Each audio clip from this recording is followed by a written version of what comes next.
That's pretty scary, isn't it? Hello! Today we're playing Choo-Choo Charles, and frankly, the game is amazing. Let's get right to it. The story begins with the camera panning towards our old friend Eugene giving us a phone call in what looks like a rundown phone booth. He informs us that something peculiar happened in the mines that he was supervising, and although we seem uninterested, he continues to elaborate by telling us that since the incident, a monster only we are capable of taking down has been roaming his home island. He then tells us to meet him at the docks at sunset while the camera shows us a picture of what we assume to be the creature, a weird spider train hybrid thing. The next scene shows us in a rowing boat with our old pal Eugene, leading us to the island of Ara Niram. And on our way there, he tells us that residents of the island call the monster Charles and that they tried several times to get rid of it, but unfortunately with no success. I think it's funny. Ara Niram, spiders, Niram, spider near. Already setting the mood. We get to the island, we follow Eugene up to a train shed, and that's where we'll find our mode of transportation for this entire journey, which is a pretty beat up train. We decide to check out the train and we notice 3 levers, a backwards, a forwards, and a stop lever. Pretty straightforward. We also notice that there's an automatic rifle mounted on the back of the train, and I also immediately noticed that it was satisfying to shoot, but extremely hard to aim. Now, I know my aim sucks, but the recoil made it even harder for me to aim this thing. So, yeah. At this point of the game, we also get introduced to the map, where we can immediately notice that there are 3 types of missions. Orange ones signifying optional missions, red ones signifying new weapon missions, and blue missions signifying the required missions to advance the main storyline. I do have a side note. There is a way to set a waypoint on the map, which is pretty convenient, but I couldn't find a way to remove them, the waypoints. Now, I might be stupid. I looked online and I saw that other people were struggling with the issue. I didn't dig too deep, but yeah, I thought that was a little bit annoying. Anyways, after messing around with the gun, we take the train out for a spin with our friend Eugene, where we instantly get attacked by Charles, and after a short-lived battle, he eats our one and only friend so far. And as we watch him in absolute terror, our train automatically comes to a stop. And there we are, left all alone in a quiet, raining forest, with nothing but the echoing horns of Charles in the distance to console us. In my opinion, this tutorial is brilliant. It shows you the basics of the game without holding your hand too much, and then it throws you into the pit by abruptly killing your one friendly character, Eugene, and marks very strongly the end of the beginning of the game. Because yes, from that point on, you guessed it, the game begins and you're completely free to roam the island and do whatever you may please. So as a first thing, I chose to head to the first required mission where we met Gale. He rambles for a little bit talking about shrines, eggs, and an evil businessman. To summarize, he tells us that we're gonna have to collect 3 of Charles's eggs, located each in different mines on the island, and we're gonna have to use them to bait Charles into an ultimate battle at a pyramid-shaped shrine. So we get back on the train and head to our first weapon mission where we meet Gertrude. She basically sends us on a collect mission to get parts of a gun she was working on. On the way to the weapon mission, we stop by Paul to pick up another required mission. He tells us that Mr. Warren, the previously mentioned nefarious businessman, is protecting the mines with his goons. He also tasks us to put explosives on a bridge as a plan to kill Charles next time he steps on that said bridge. Now, after putting all the charges on the bridge, we head back to Paul and we notice that the game is extremely generous with scrap, which is going to be the main currency of the game. It's what we're going to use to repair our train and upgrade our weapons. After talking to Paul and giving him back the quest and collecting the scrap, we go to our first weapon mission, where we fight a hard-fought battle with a bunch of masked people, presumably Warren's goons. And after defeating them, we explore the place where we found a room filled with creepy masks and a gun that we can't pick up.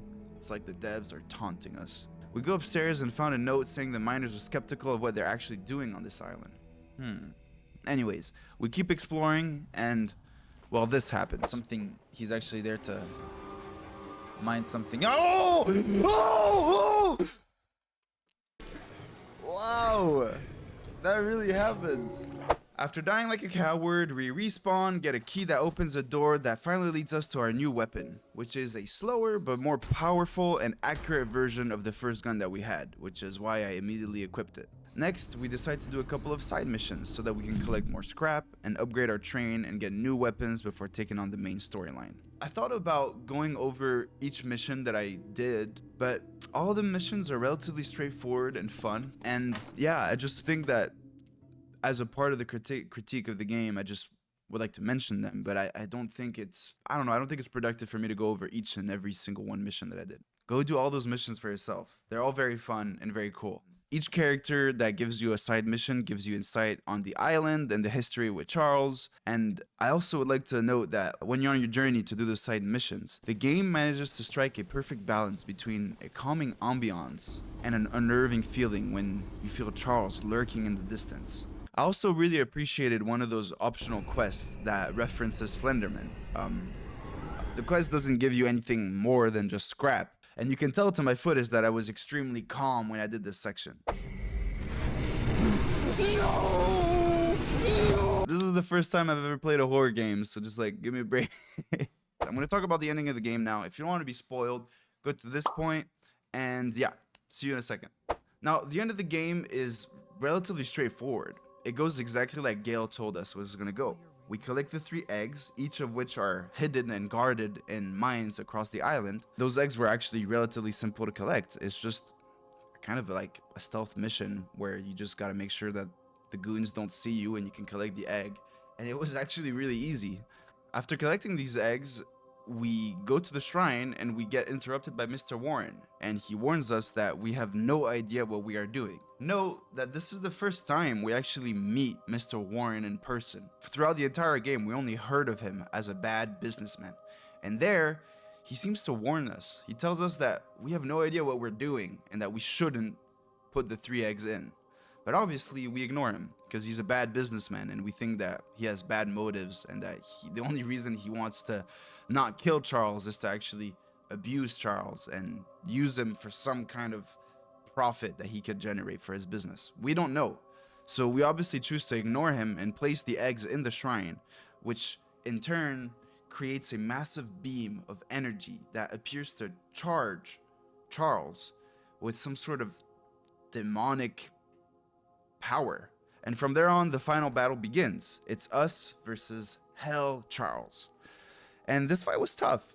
I mentioned earlier that you could do this fight without upgrading your train, but I don't think I could have been able to do that. That fight was really tough.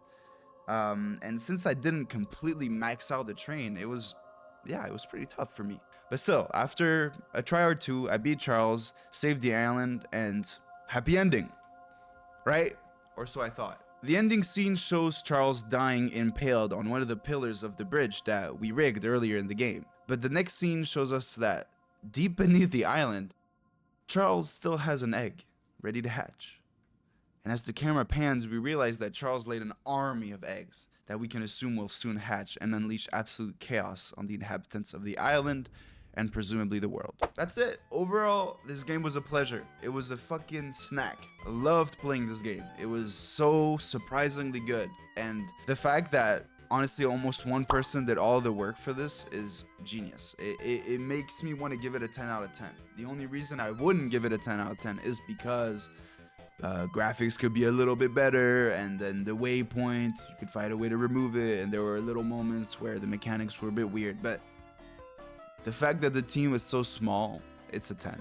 The game is a 10. Oh, and also the game was only 15 bucks. It was on sale, and I think if it wasn't on sale, it was only 20 bucks, which is crazy considering the shit we get for 60 bucks nowadays. Like this little piece of shit right here. It's fucking disappointing. Another side note is that recently a new mode was added by the devs.